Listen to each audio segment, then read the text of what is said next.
Ahoj, volám sa Daniel Kvašňovský a momentálne som tu na rezidencii s mojím pripravovaným predstavením, ktoré sa volá Le Choix Tremblant, Cirkus Nevkus.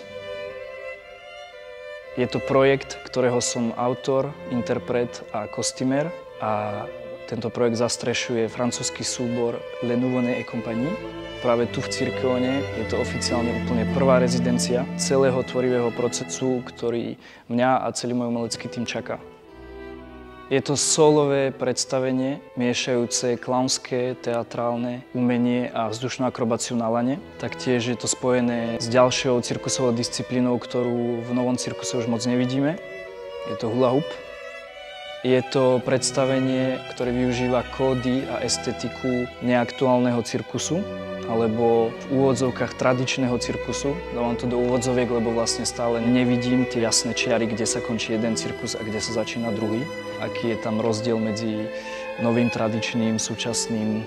Takže tomu hovorím estetika a kódy neaktuálneho cirkusu. Ako autor a interpret sa vraciam k povolaniu, ktoré ma fascinuje od detstva, to je cirkusový umelec. Ten cirkusový umelec prichádza na javisko a chce predviesť predstavenie svojho života a snaží sa o nejakú absolútnu perfektnosť a v tomto predstavení sa to určite nepodarí. Vravím si, že je to predstavenie nejakých kontrastov. Je to niečo medzi telovým minimalizmom, ktorý ma fascinuje, a veľkými trblietavými, flitrovými predstaveniami a veľkými gestami. Hovorím tomu tiež, že to bude nejaká klaunská excentricita, viditeľná len z intimnej vzdialenosti.